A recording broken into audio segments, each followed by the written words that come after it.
Throughout the centuries, there have been many mysteries that have baffled the human mind. Reincarnation, ghosts, poltergeist, prophecy, extrasensory perception, healing. In this program, in our Mysteries of Time and Space series, we will explore the mystery of UFOs and extraterrestrial visitation. My name is Brad Steiger. I will serve as your guide to this mystery of time and space. One of the basic questions that any thinking man or woman eventually asks is, are we alone in the universe? And people of our generation have not been the first to ask such a question of the mighty expanse of the heavens above us. Unfortunately, far too often, humankind has reflected its own negativism, hostility, and aggressiveness by portraying possible alien visitors as monsters from outer space, intent upon doing our planet great menace and harm. Recently, when a wave of mysterious cattle mutilations began to sweep the western United States, several investigators concluded that occupants from UFOs had to be responsible. When creatures such as Bigfoot are sighted, they are often linked to UFOs. If witnesses of UFO activity appear to suffer a certain peculiar kind of harassment, some researchers immediately suggest that sinister entities from other worlds or dimensions may be involved. While there may be many facets of mystery involved in the UFO enigma, those ufologists who seriously investigate such phenomena have begun to suspect a much larger, more profound purpose to it all. Although the newspapers in 1897 were filled with accounts of a strange airship that had perplexed thousands of eyewitnesses in the United States and overseas, and although it is quite likely that the UFO phenomenon has been with us ever since we became human, it was not until June 24, 1947, with Kenneth Arnold's sighting near Mount Rainier, Washington, that the UFO mystery was reborn in modern times. For nearly 40 years now, the controversy over the UFO, its purpose, its place of origin, and the true nature of its involvement with Earth has continued to rage. Do they come from outer space? Perhaps from a neighboring planet such as Mars, or from farther away such as Andromeda, or the Pleiades. If the UFOnauts are extraterrestrials, then it appears that they have had Earth under surveillance for centuries, and that they have chosen to keep their principal activities secret for some undetermined reason. How long has Earth been under surveillance? This geode may hold a clue. On February 13, 1961, 3 rockhounds picked up a number of geodes in the Costco Mountains near Olancha, California. When they at last managed to saw a very stubborn geode in half, they found that it contained a perfectly circular section of hard ceramic with a 2-millimeter shaft of bright metal in its center. A trained geologist told them that the fossil incrustations on the outside were at least 500,000 years old. Whatever was on the inside of the nodule had to be a whole lot older. X-ray photos of the geode reveal an object definitely man-made. Sliced in two, we see a hexagonal metallic frame, a porcelain or ceramic insulator with a central metallic shaft. Elements which some researchers have suggested are the basic components of a spark plug, or some electronic device over 500,000 years old. Certain ufologists have insisted that the UFO occupants are actually members of terrestrial Air Force units conducting top-secret military maneuvers with classified aerial vehicles. In the famous Socorro, New Mexico sighting by policeman Lonnie Zamora, the UFOnauts gave us a glimpse of an insignia on the side of their craft and drove the U.S. Air Force cryptographers crazy trying to match it with a craft of the U.S. Navy, a foreign power, or some vast military-industrial complex. A closely related theory to the military secret hypothesis has the UFOs belonging to a secret society of scientists, alchemists, who, centuries ago, developed an advanced technology which they have managed to keep hidden in underground or undersea cities. And that theory is only one step away from the hypothesis that suggests that both the UFOs and their occupants are nothing more than holographic projections or elaborate special effects that are being created by some unknown agency for some ulterior and as yet undetermined motive. A rather popular theory maintains that the UFOnauts may be our descendants from the future, actually studying us by using our present, their past, as a living historical museum. Time travel postulates all sorts of problems in physics and logic, but if it could be advanced far enough, this theory might explain such enigmas as the following. These man tracks were found in situ with the tracks of the giant dinosaurs. We are told that the ancestors of humankind are no older than 3 or 4 million years, yet the great reptiles became extinct 80 million years ago. Dr. Clifford Burdick has spent more than 30 years studying what appear to be human footprints in strata contemporaneous with dinosaur tracks. In 1975, Dr. Stanley Ryan of the University of New Mexico announced his discovery of human-like tracks in strata indicative of 40 million years old. Did time travelers from our future leave these tracks as they visited our mutual past in the time machines that we call UFOs? Or did that surveillance, of which we spoke earlier, begin millions of years ago?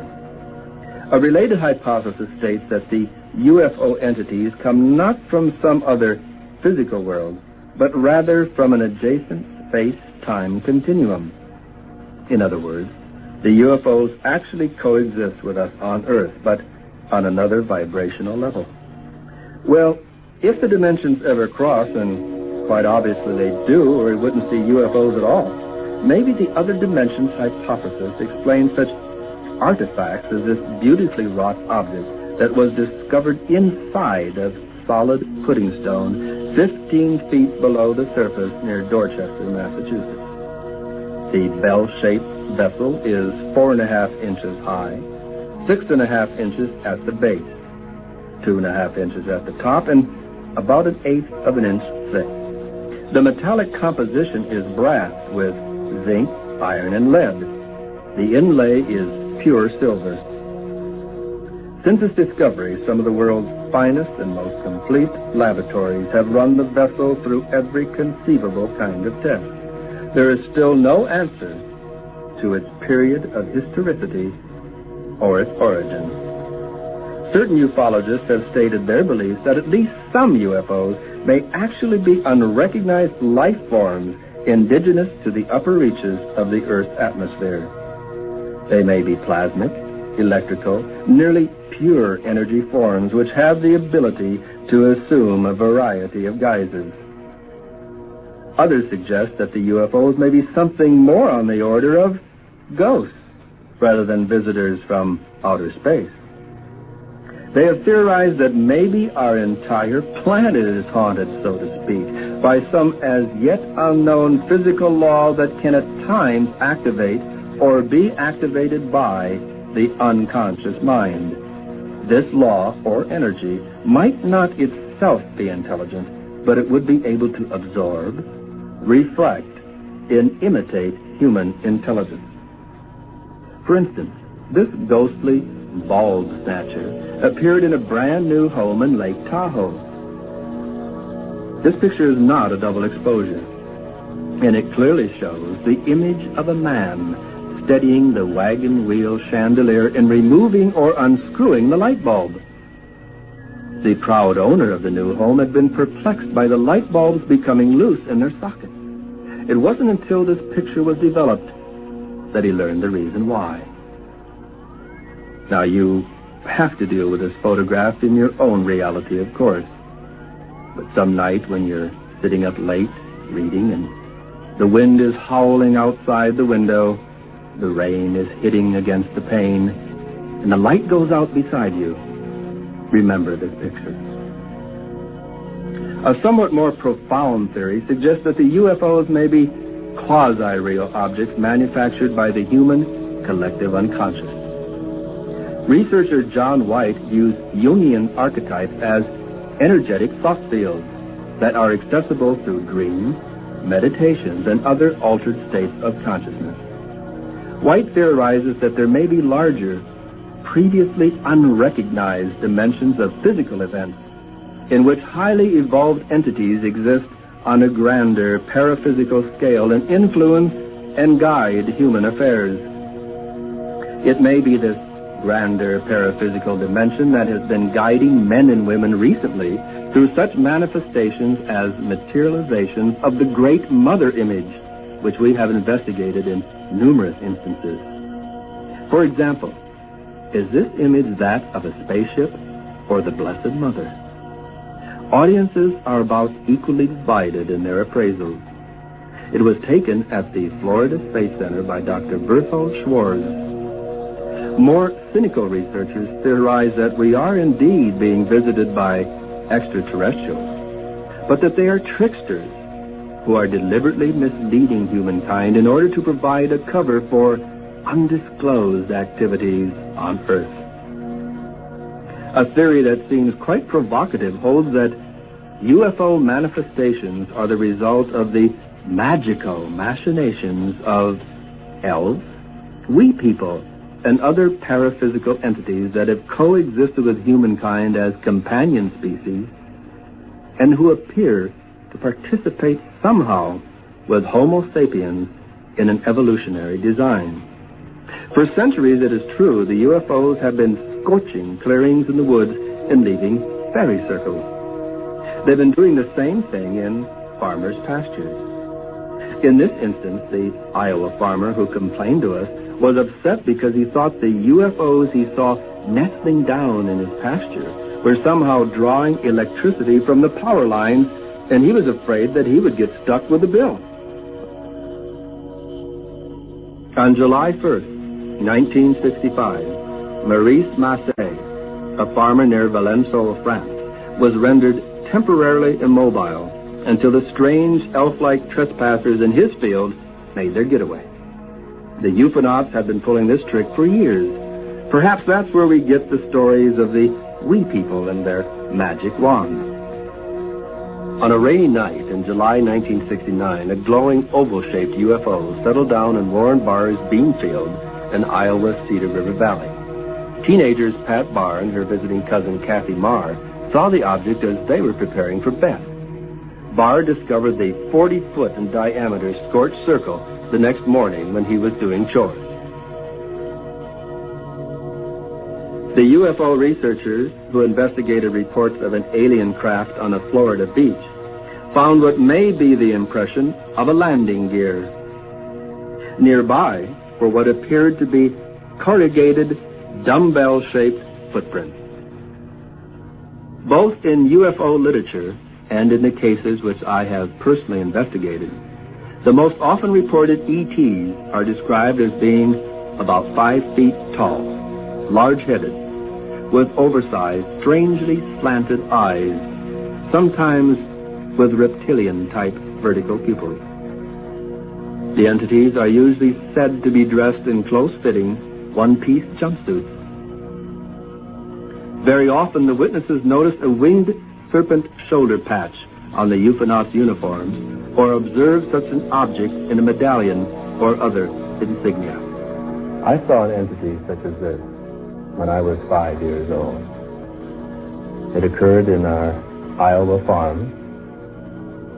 I was seated on the edge of the bed one October evening, and I heard the sound of someone dragging a wash tub over under the kitchen window. As I looked in that direction, I saw a smallish entity standing up on his tiptoes, peering in at my parents who were in the kitchen. I watched the being for quite some time, feeling a kind of anticipation and awe. And then the watcher must have felt as though he being watched. And then he turned to look at me, and we made eye-to-eye contact. I have never forgotten the moment when we looked at one another eye to eye at a distance of probably 7 to 8 feet. It seemed as though the entity's eyes began to get larger and larger and larger. I became very tranquil, very much at peace, and then I knew nothing else until I awakened the next morning. This is the way Patrolman Herb Shermer sketched the UFO occupants he encountered outside of Ashland, Nebraska, shortly after midnight on December 3rd, 1967. They were from 4.5 to 5.5 feet tall, Shermer told us. Their uniforms were silver gray, very shiny. Their suits came up around their heads like a pilot's cap. On the right side of their helmets, they had a small antenna just above where the ear would be. Their chests were bigger than ours. They were built very wiry and muscular. Their eyes were the one thing that I will never forget. The pupil went up and down like a slit. When they looked at me, they stared straight into my eyes. It didn't blink. It was real uncomfortable. Their noses were flat. Their mouths looked more like a slit than a regular mouth. Betty and Barney Hill were returning to their home in New Hampshire from a vacation in Canada when they noticed a bright light in the night sky of September 19, 1961. Confused and unable to explain his distress to his wife, Barney unexplainably drove off the main road to a side road where they found 5 humanoids blocking their path. Then, as if they had suddenly become marionettes under another's control, Betty and Barney Hill found themselves being taken to the UFO by the humanoids. 2 hours later, the Hills were returned to their automobile, at which time the humanoids told them that they would forget all about their abduction.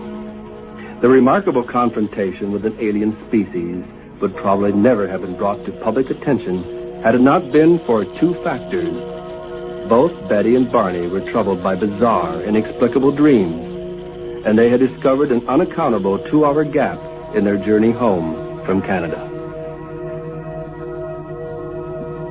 A common pattern for confrontations with ETs might be sketched out in the following way. 1. The witness observes a craft landing and beings emerging from its interior. 2. When the beings notice him or her, the witness very often becomes panic-stricken and may even enter a state of shock. 3. As the entities approach the stunned person, the witness now experiences a state of tranquility. 4. The witness becomes aware of a process of communication, either telepathically or verbally, occurring between himself or herself and the UFOnauts. 5. The beings return to the craft, occasionally after taking some object from or leaving some object with the witness. 6. The craft lifts off into the sky, whereupon the witness may lapse back into his or her former state of fear or confusion. Such a pattern as the one that I have described above has led me to speculate that the UFO entities may be able to transmit tranquility to the witness only when in close range. Perhaps the reason for this lies in vibrations or feelings that emanate from the UFOnauts' auric bodies, rather than a telepathically transmitted message of peacefulness. On October 17, 1973, Jeff Greenhaw, police chief of Falkville, Alabama, responded to a call about a spacecraft with blinking lights. Chief Greenhaw was unable to locate the alien vehicle, but he did see a creature dressed in metallic spacesuit standing in the middle of the road.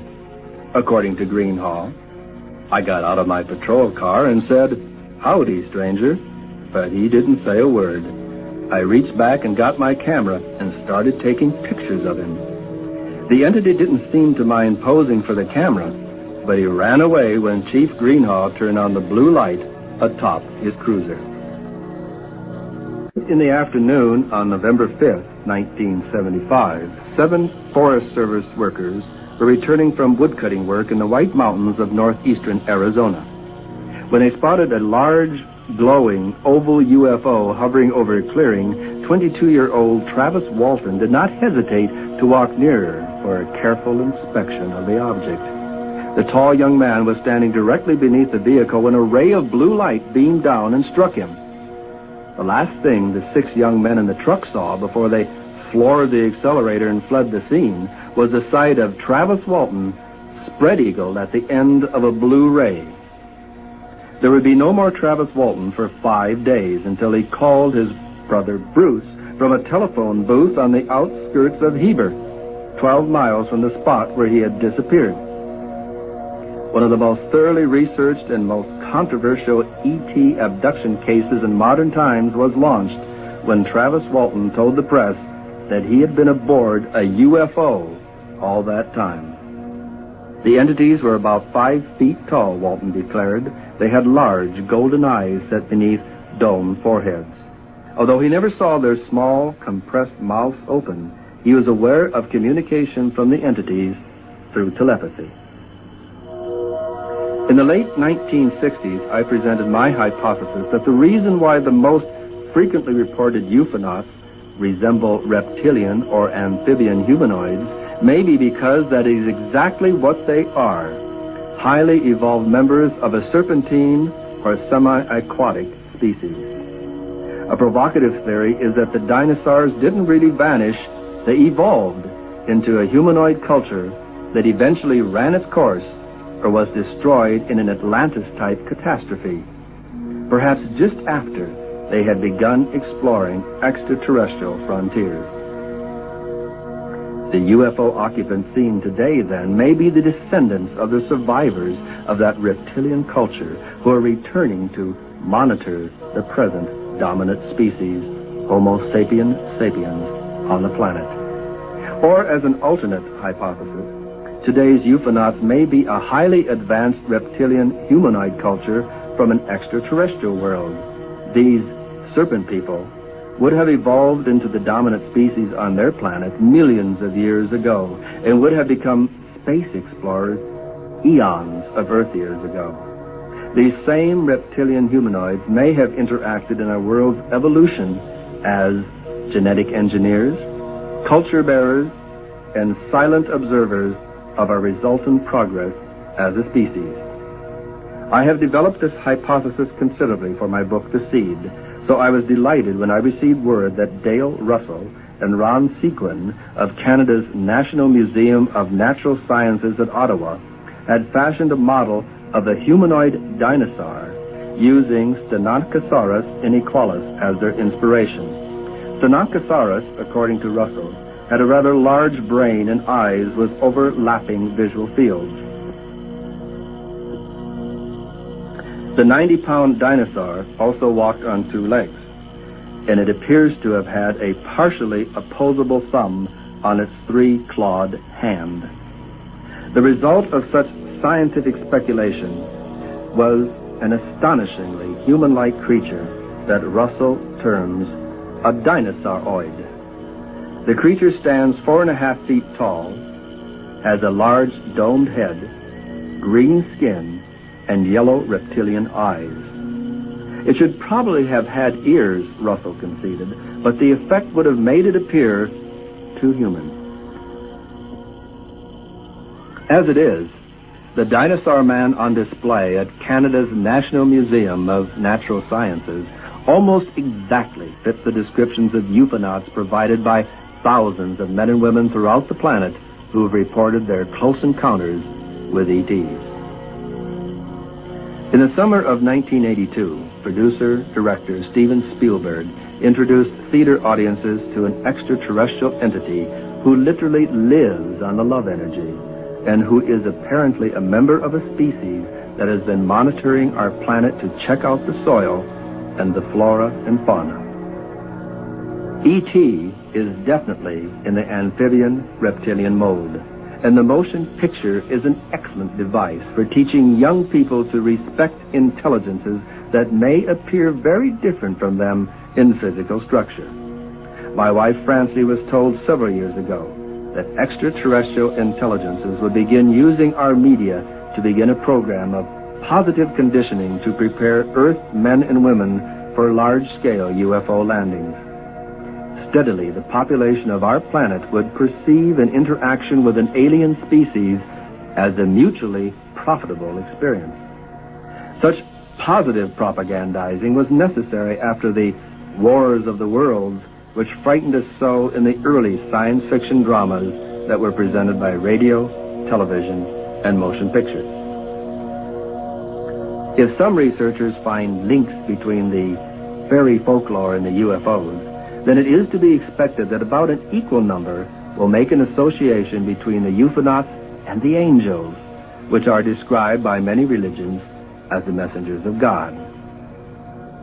The theory puts forth the concept that if these intelligences were concerned with the guidance and the salvation of early members of humankind, why should they not maintain such concern today? An entity such as this materialized to Francie when she was about 5 years old. He sang-talked to her of her mission in life.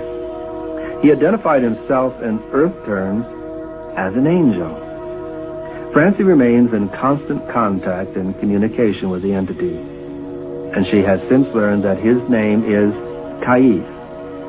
Her contact with this being has proved to her that there is an intelligence external to humankind that cares about our spiritual evolution.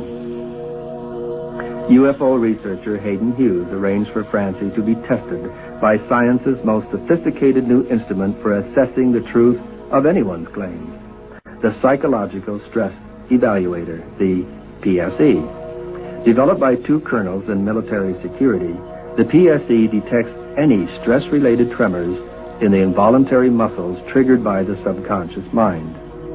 In every instance tested, one of the nation's foremost PSE analysts declared that Francie was telling the truth about her experiences with the multidimensional beings that interact with her.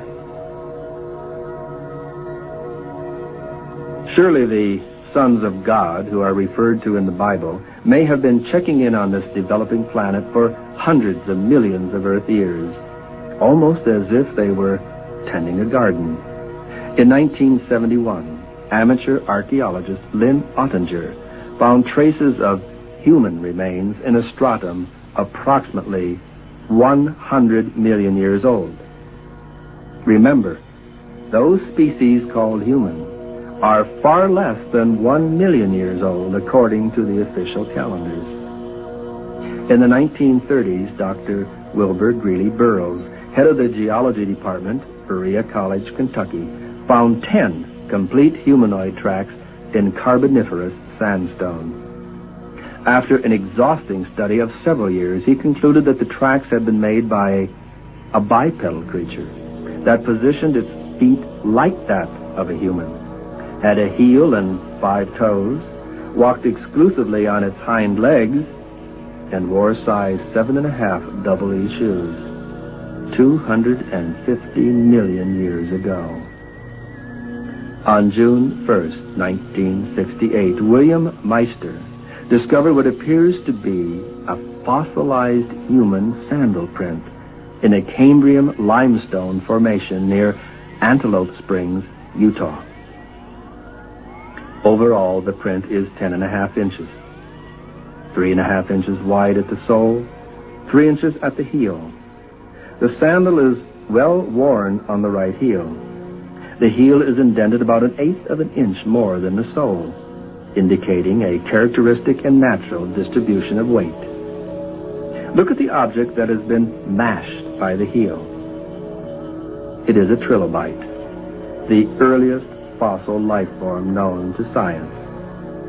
If this is truly a sandal print with a trilobite in its heel, found in Cambrian limestone of the Paleozoic era, it would have to be 500 million years old. Some investigators believe that the UFOs offer us yet another piece of evidence that at some level of the universe, We are all interconnected to each other and to other organisms and to other levels of consciousness in other worlds and in other dimensions. The existence of the UFO appears to prove that time, space, mass are not as confining as we have previously believed. The reality of the UFO seems to demonstrate that there are more dimensions than the physical time-space frame with which we are familiar. The truth of the UFO tells us once again that they are energies circulating on Earth and throughout the cosmos that, if properly balanced, can cause manifestations of great spiritual experiences and physical abilities. All physical considerations aside, the UFO is providing contemporary humankind with a vital, living, mythological symbol which communicates directly to the essential self, bypassing the brain, evading acculturation, and manipulating historical conditioning. The UFO may serve humankind as a transformative symbol that will unite our species as one spiritual organism, functioning through members who, though separate in space, are yet one in being and belief. But certainly the UFO is more than a symbol. It is physical enough to show up on radar, such as on this one that belongs to the Weather Bureau in Wichita, Kansas, or on Air Force radar. Note the interesting grouped formation of the UFOs. Here we are a few minutes later, watching the squad of UFOs seemingly expanding and contracting.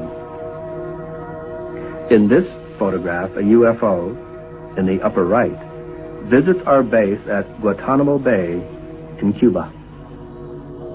Here, UFOs check in for an inspection of the Coast Guard facility at Salem, Massachusetts. This photograph was taken by a Coast Guardsman as he watched the UFOs through a screen door. 3 classic UFO shapes were taken September 26, 1960 in Italy. And a variety cluster was snapped over Sheffield, England on March 4, 1962. Hard UFOs, that is, UFOs that give a solid or metallic appearance, have been reported all over the world. In this chart, artist Hal Crawford has drawn hypothetical models based upon thousands of UFO reports. There are flat-bottom or concave-bottom UFOs. There are discs, flattened spheres, ovals, teardrops, cigars, cubes, and crescents, to name a few. This general map indicating UFO density is based upon hundreds of reports dating back to the early 1800s.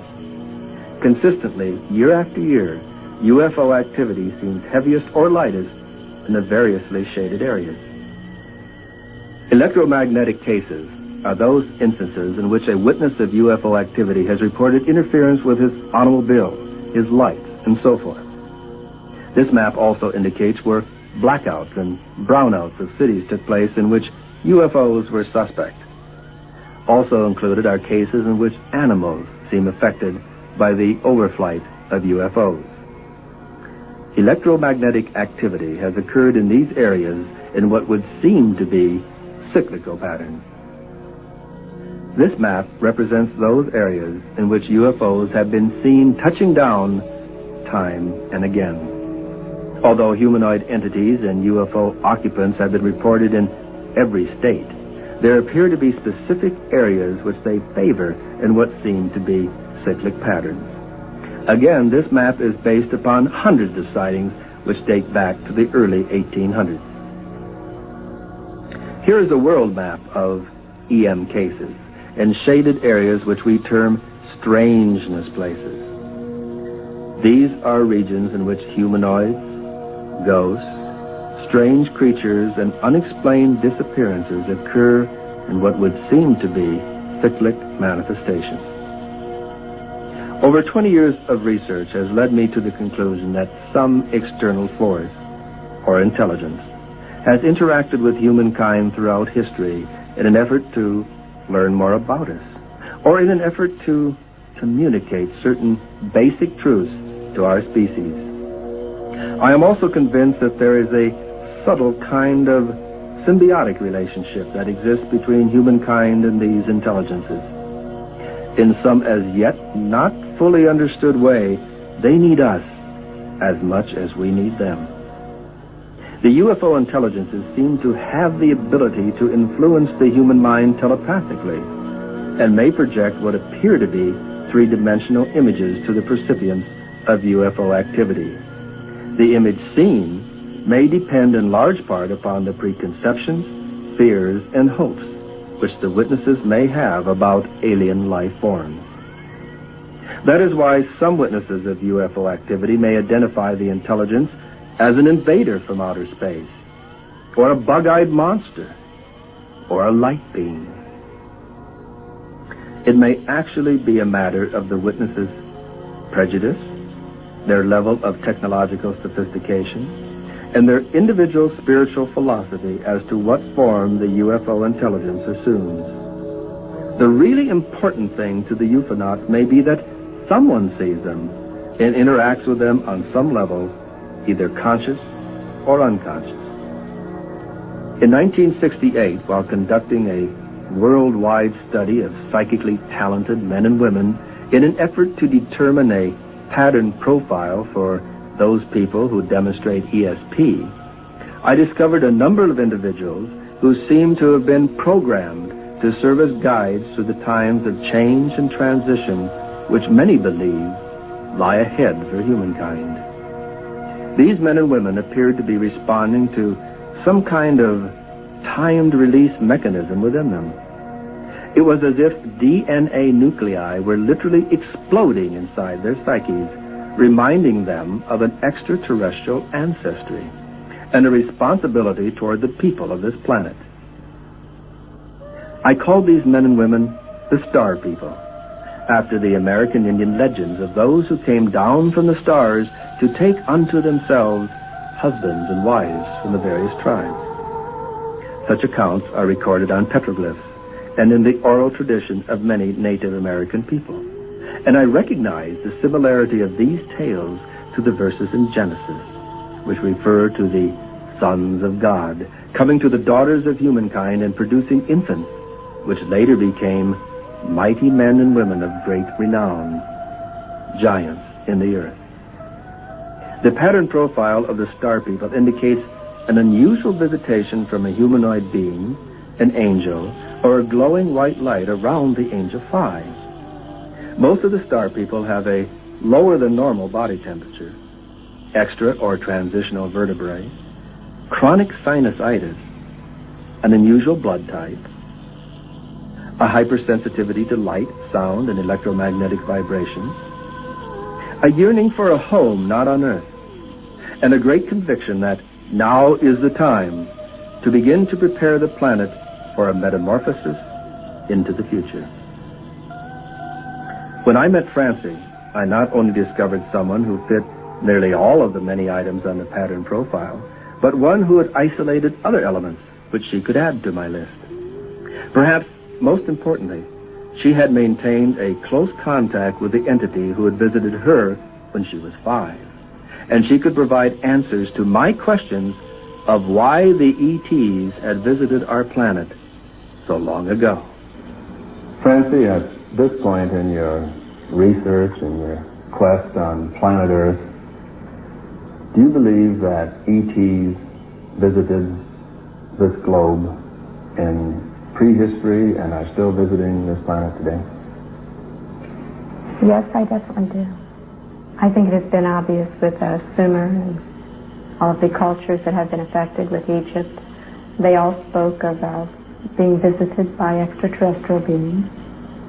How did these ETs appear in those days, do you believe? I believe they contacted us in a lot of ways. I think that they probably used mental telepathy in some, since many were very advanced, and others were physically contacting us. So many people say, if the ETs are really there, why don't they contact people? Why don't they really come down and make themselves known? Yet you and many people such as yourself believe that you have made contact with ETs. Is that true? Yes, we've made contact, I believe, with extraterrestrial beings that are perhaps multidimensional rather than the physical beings. There have been a few fortunate people that have made physical contact that are known as the contactees. I have not been so fortunate. I would welcome such a contact, and I imagine many of us would, but they are not allowed to truly overtly affect our society in any way that would really set us back. We cannot really take that type of contact with an advanced culture. Well, now, many people would welcome the kind of contact you have. Kaif gives practical information. I know he's even given phone numbers that we've needed from time to time. Who is Kaif, then? Kaif is the masculine aspect of my higher self. We all have a feminine and a masculine aspect to our higher self or our soul. And it is the guiding aspect. It is the aspect that actually assists me in many, many ways, as you all know. And the masculine aspect of everyone actually helps and guides them throughout their lives. We can meditate and make contact with this higher self, which is really a part of us. And in so doing, find out so many more things that aren't available to us out of books on Earth. Now, when Kaif came to you when you were 5. Right. He told you he was an angel. Right. Is he an angel in the sense that we think of as angels? In the way that we know of angels, yes, without wings. He comes and goes very quickly. He is all about God. He gives messages that actually are of God, divine messages. And in that way, one could say he is very definitely angelic. Now, are you special in having this contact, or is this available for other people? Everyone can have this contact. By meditating, especially every day, at a particular time is better, and by practicing what they tell you. They teach you of love, of loving all things unconditionally. And they, you mean these angelic types? Right, and they all speak of unconditional love. And to love all living things, because everything is really a part of God. And they say things like, for instance, that you can't possibly say that you love God if you do not love all living things, because all living things are from God. So you have to practice this in your everyday life. And when you interact with all types of living things with love, you elevate your vibrations. You reach a higher vibration within, and when you meditate and operating on that higher vibration, you can tune in and make contact very easily. Now, let's go back to that contact that was made in Sumer, Egypt, probably even before that. Right. And that brings us to the research that we've been both so actively involved in for so many years, and that's the star people. Right. Now, in the research, as it developed, you began to channel or tune in on the different types of star people that we were discovering. At this point in the research, how do you define the different types or levels or degrees? I don't know what word I'm looking for here, but how would you define the types of star people at this point? Well, there are two types of helpers on Earth, the seeds, and both are star people, but we call them the seeds and the helpers. And the seeds actually carry the genetic heritage of contact that was probably made thousands of years ago. And the helpers are earthlings that are merely highly evolutionized, so that they're tuned in to the same thing that the seeds are all about. They're tuned in to the higher consciousness, to God's plan in the universe. There's a divine plan going on, and whenever you make contact with your higher self, by going within, you actually become tuned in to the pattern of God, the purpose of God, the interacting with all things. And when you interact in such a way, you gather the vibrations of a higher nature, which is the whole purpose of being, which is the divine plan. And these star people are about spreading the divine plan of God, so that we all fulfill our destiny. Well, what now if someone comes to you and says, well, I don't have an extra vertebrae, my blood pressure is kind of high, my body temperature is normal, I'm obviously not a seed, and I'm not certain if I'm a highly evolutionized earthling or not. Can I be a star person, or is this some exclusive club that only people who were born that way or have a special blessing. All people can actually be star people, and that's what we're all about. We're trying to help everyone to reach a higher consciousness, to have a perspective of a holistic view of the world. The whole world is actually one human race, and we will all be as one when perhaps we reach a higher evolutionized type of standard of living, where all people join together and we share in the bounties of the earth. And we work together. It's perhaps a very beautiful picture that we are painting, but it is one that we can achieve and that we will achieve in the very near future, because we're going to have to achieve it. We're going to have to achieve it to survive.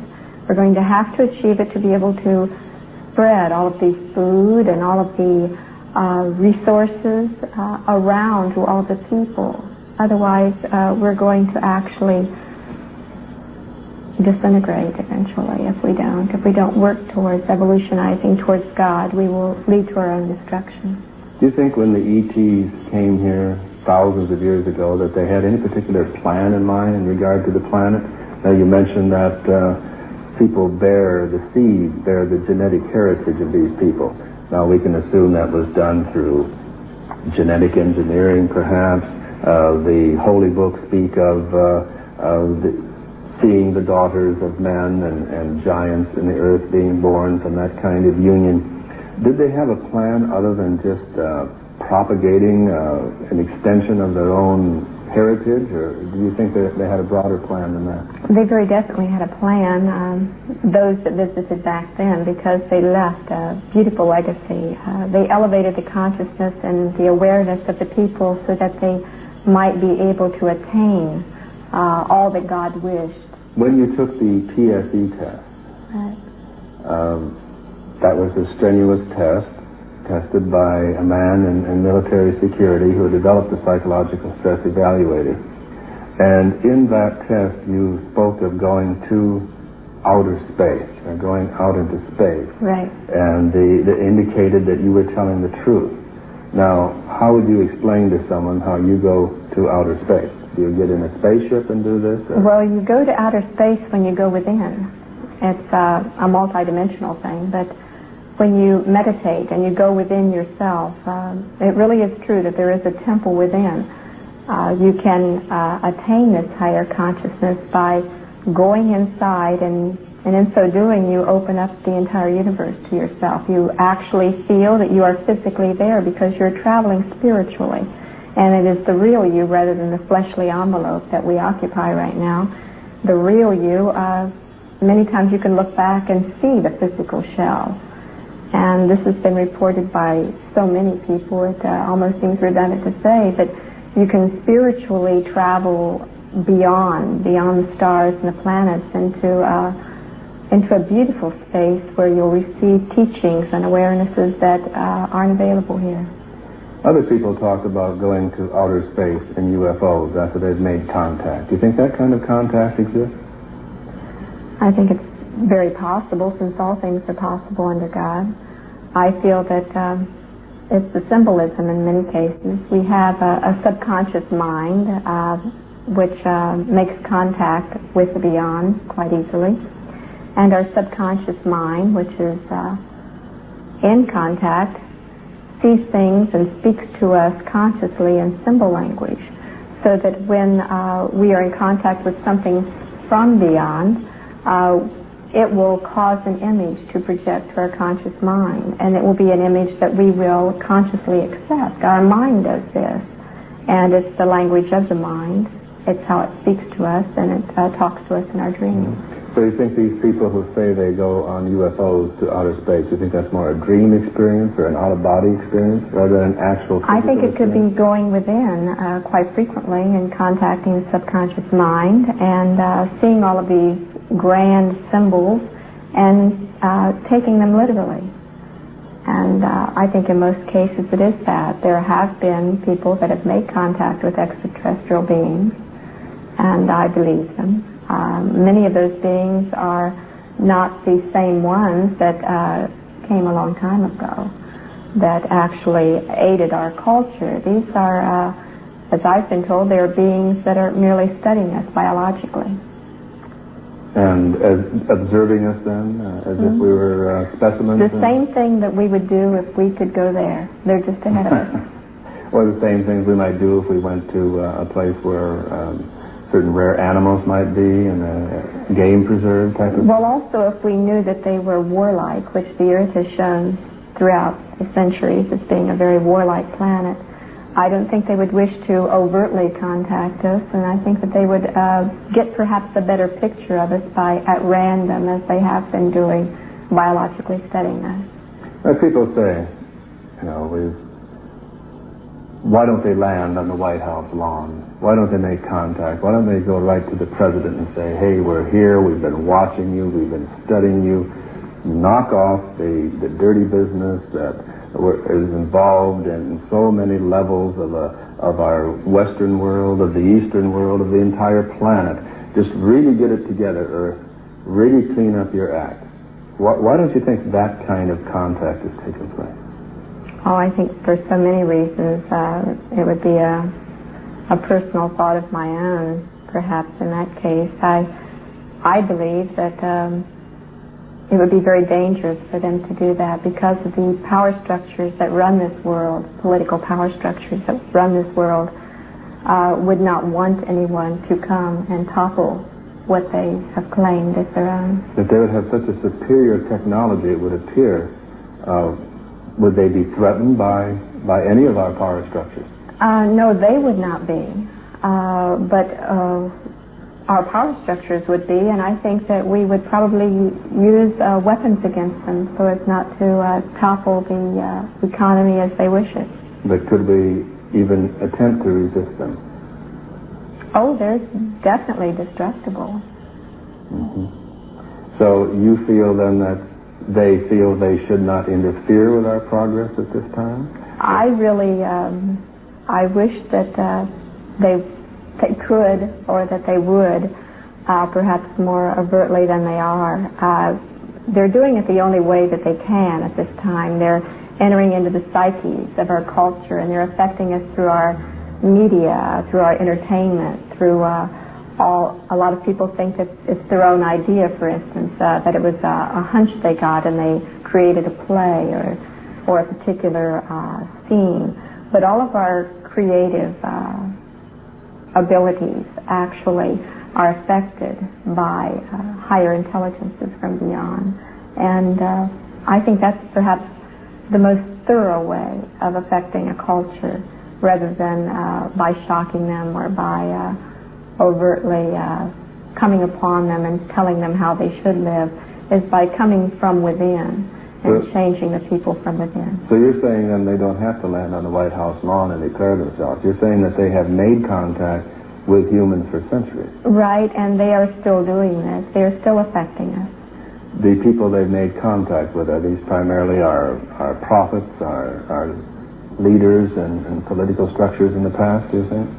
I think it's... Do you think some famous people in the past have had very contact? definitely. I believe those people are what I term star people, or people with star consciousness. Any person, any people that actually leads other human beings to higher awareness, that uses their energy, their electromagnetic energy within, and serves humanity with that energy within by reflecting God in what they do. All of those people, and I think perhaps anyone could name as many as I could. There have been countless people that have affected our culture by channeling their energies from God and reflecting God in their everyday life. Moses, Muhammad, Jesus, Buddha, Bernadette of Lourdes, Joan of Arc, all of these people, Nikola Tesla, they've all made contact with the beyond. And now, they've all do they make contact with ETs or with these multidimensional beings? Well, the ETs are more progressed than we are, and they've evolutionized to a higher state of being. But they're physical. They're physical. As we are. And they have become very aware of their multidimensional heritage, of their soul, of their higher self, of their purpose in being, of God. Mm-hmm. And therefore, they are in the same vein as the multidimensional beings, or as our soul, or as God. So I feel like it is really a multi-dimensional educational system that's actually been perpetrated upon Earth for countless years now. Do you think that the early humans in Earth's prehistory, when they were confronted by or confronted aliens, ETs, that they may have thought they were gods or angels?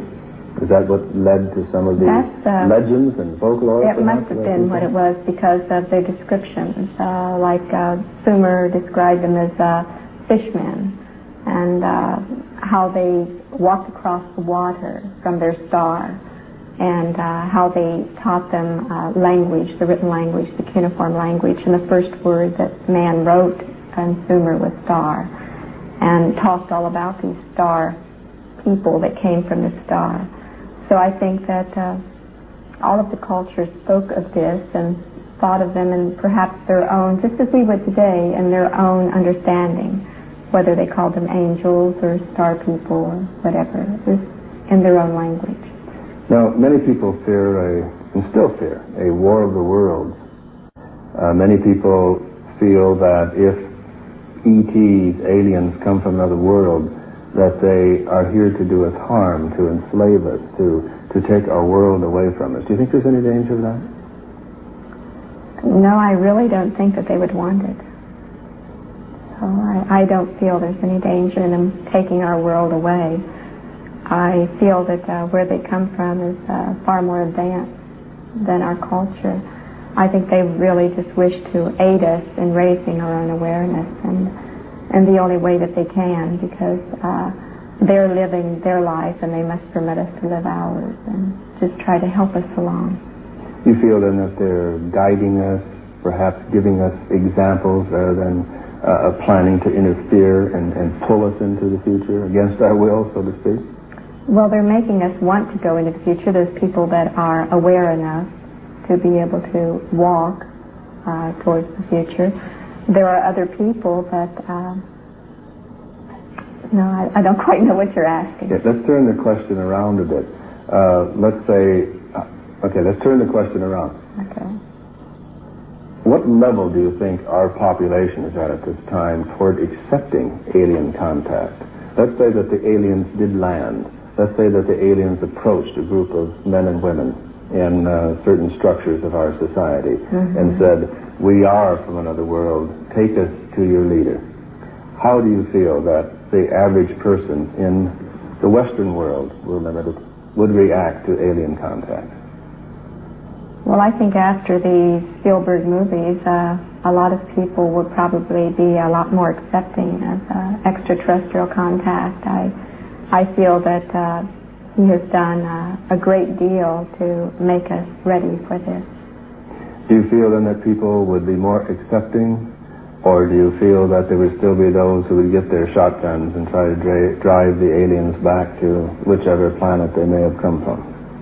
Well, if you go into the backwoods of many places in the United States, where one is an alien, even though they're a United States citizen, someone can still get their shotgun and chase you away. There's always those people. But do you think the average technological sophistication has risen enough so that there would be a more friendly approach on the part of the average person, a more aware approach toward an alien? Yes, I think so. I think more people are accepting aliens and would interact with them in a friendly way. Now, when you were a child and you watched some of the movies that we saw when we were kids, The Blob, like the Blob and the Thing and the carrot that ate Detroit and those kinds of things, what was your reaction to that depiction of aliens? I hated them. I hated those movies. I only went because I could at least see the first part of it, and I would cry inside because I thought it was such an unfair depiction, and it was always, I used to say, now how could that operate a ship? It has no hands, how could it even get here? It was always so absurd. And the giant cockroaches that landed in London. I really resented it. Right. Now, we've seen a changing in our media toward aliens. We've seen, you mentioned the Spielberg film, E.T. you felt some years ago that there was going to be a more positive attitude in the media. What do you feel has brought that about? Right. I was told in the latter 50s, actually, that they were coming into our culture through the media, through television, during the 60s. And during the 60s is when it actually began, and I was looking for it, and they told me that they would start affecting our children's programs first, and that they would, as the children grew older, be affecting our adult programs as well by entering into the minds of men and causing them to become more aware of a more holistic approach to humanity. And you feel that they have actually influenced the minds of certain producers and directors and writers and musicians? Well, not, and let me make clear, not just the ETs, but the higher selves of the ETs and the higher selves of the human beings that are becoming more evolutionized, that tuned in to themselves, to their higher consciousness. That's really what's affecting it, not just extraterrestrial visitors. Do you feel that someday the ETs will come in great arcs and land and take all the people who believe in them, or all the nice people of Earth, off the planet to another world? I know we differ in this because we've discussed this a bit. That's the mental image, the symbol system and the symbol pictures that almost every one of the star people were really receiving that they're going to have a mass landing and we'll all be taken aboard the rescue ships and get off to this forsaken place. Well, I understand it as a symbol, but what does the symbol mean? I think probably most of the star people hope that it's true, but if it isn't, then we're going to keep trying to make this planet a better place to live in and try and make it reflect God as much as possible and fulfill our destiny and our mission here. And in so doing, maybe we won't have to go somewhere else to find peace and love. It will actually be here on Earth. And isn't that why they perhaps chose to intervene with us in the first place? To intervene in the very function of this planet is so that we could learn to accept the challenges of this Earth and to tend our own gardens so that we could become responsible members of a larger universe? That sounds very good. Prophets, teachers, and inspired men and women from all cultures have sought to enlighten humankind with a message that we can become more things than we can imagine.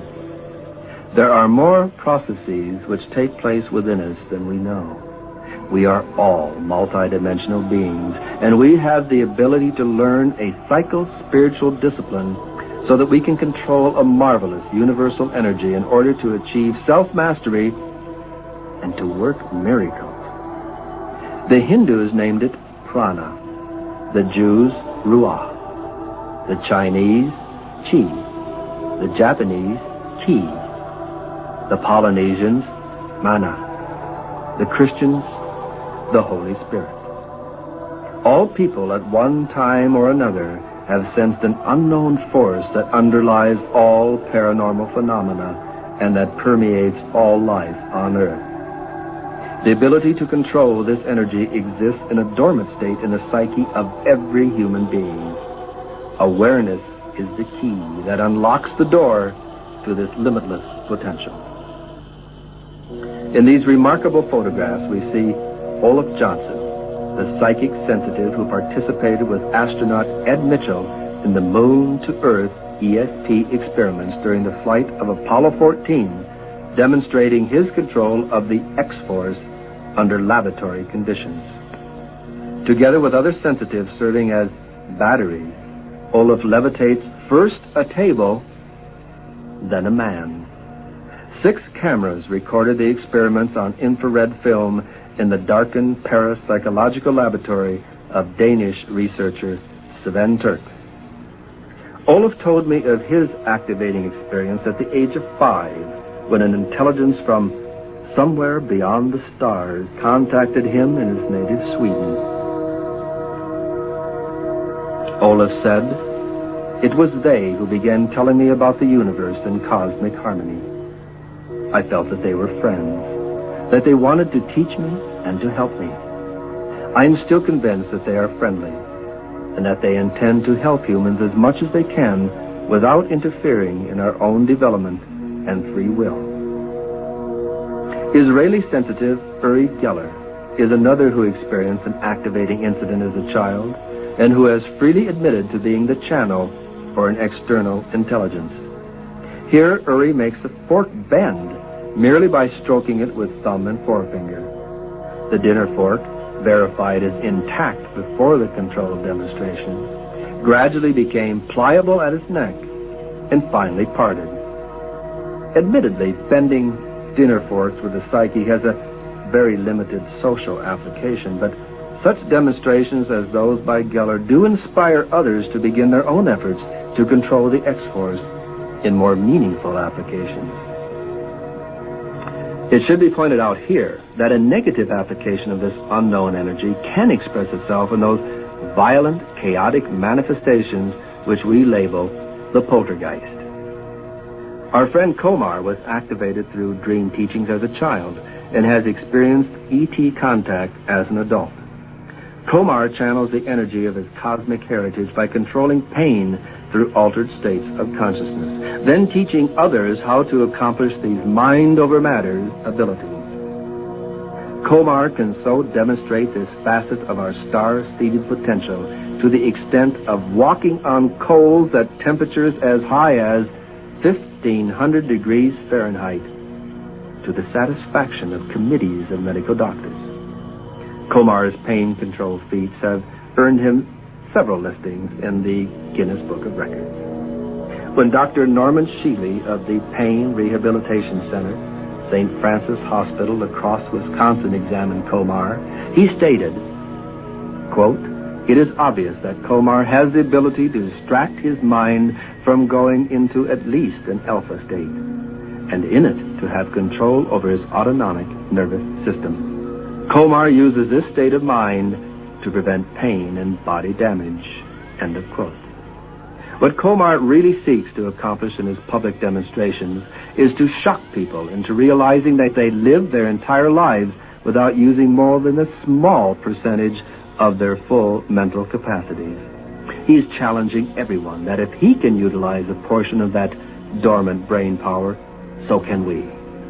Komar is a master at demonstrating that the conduit for the X-Force, the mana, the prana, the key, is the human psyche. Some researchers believe that a biological transformation is taking place in humankind at this time. Powerful energies are circulating that, if properly balanced, can create manifestations of great psychic experiences and physical abilities.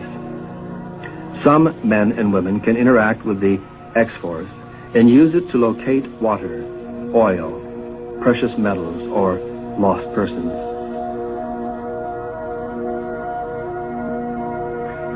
In these photographs, we watch as a dowser holds her familiar forked stick in the air, waiting for it to become energized.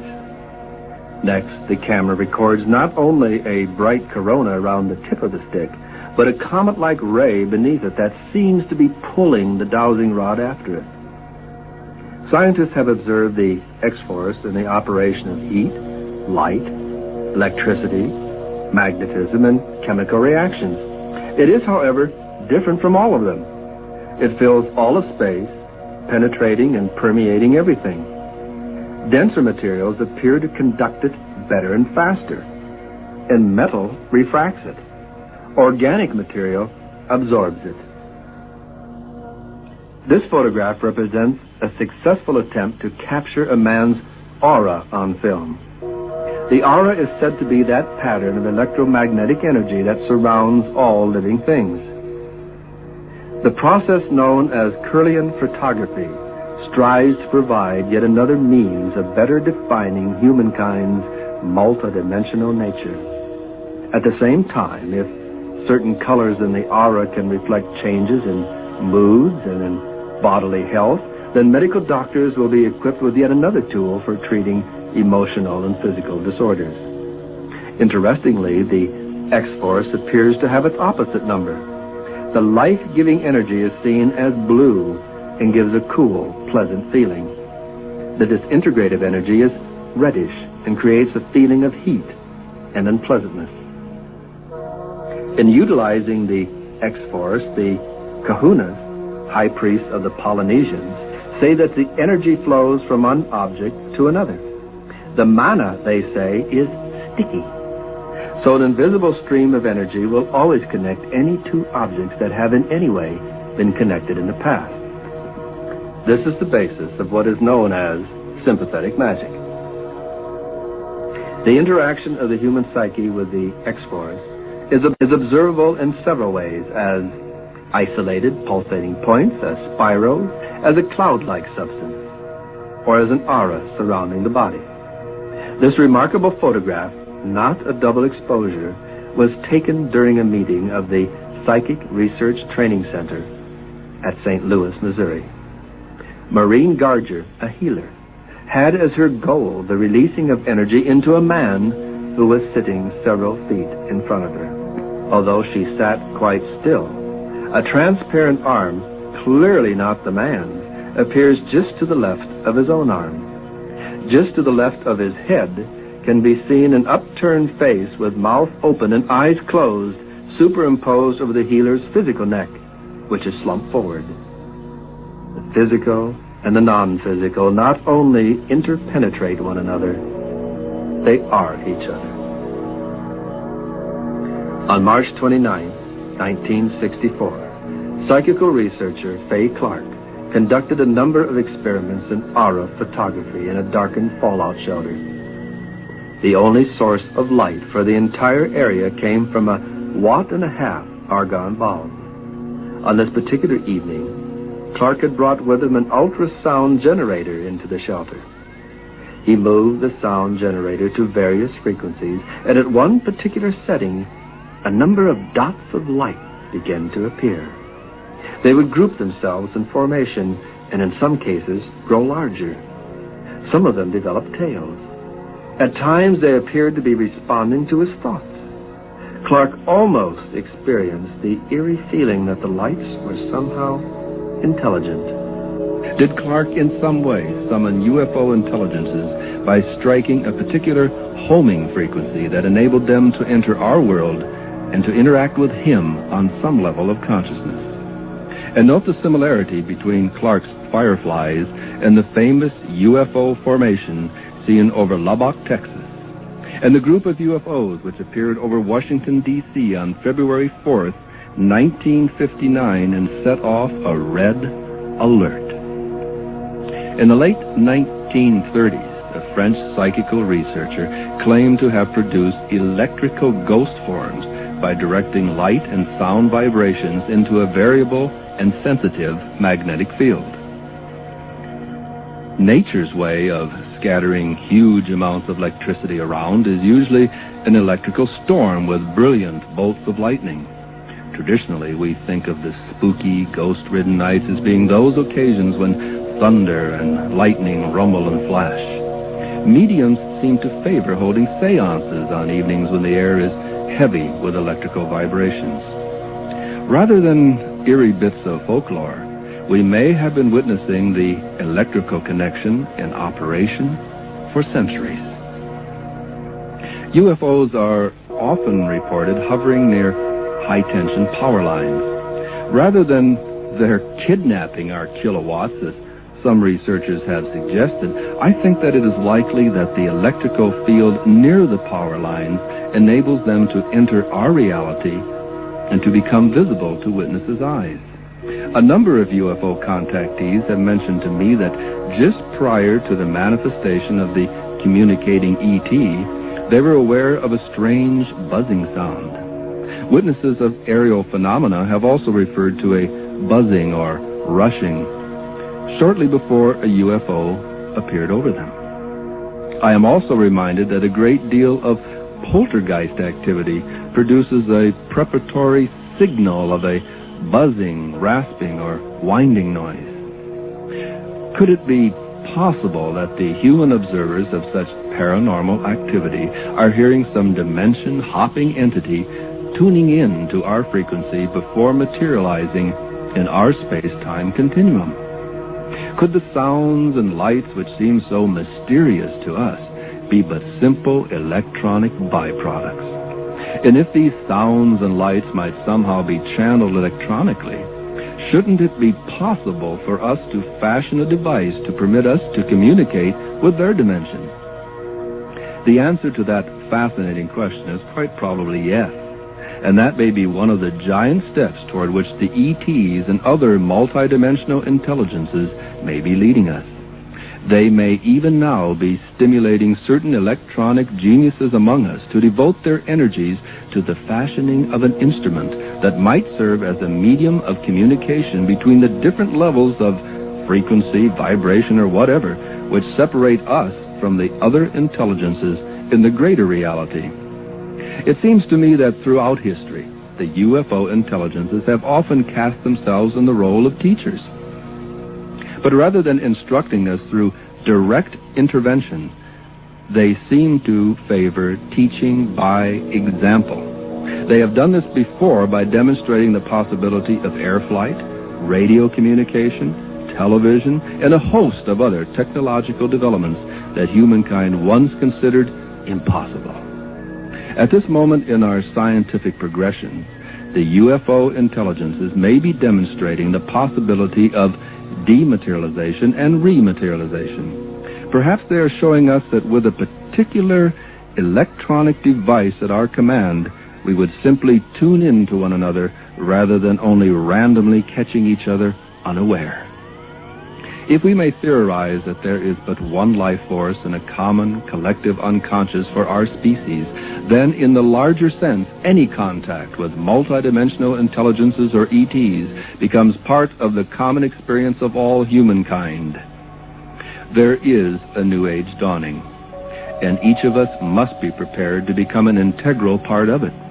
Man and woman must come together as plus and minus, positive and negative, balancing their polarities, blending their energies, becoming as one in mission and purpose. For the evolutionary goal of 20th century humankind is the transcendence of our species. Right now, a child is being born, and it is emerging humankind. Our eyes and our ears are just beginning to open. Our nervous system is just beginning to coordinate. When we fully realize that humankind is a transitional species, literally the link between the animal and the angel, we will be forced into the universe. With understanding, with love, we may progress out of our old physical limitations and rise into a higher realm that is ours by right of our cosmic inheritance. Through this spiritual catharsis of dreams, visions, and inspirations, together with the guidance of multidimensional beings and ETs, each man and each woman may attain starbirth into the universe.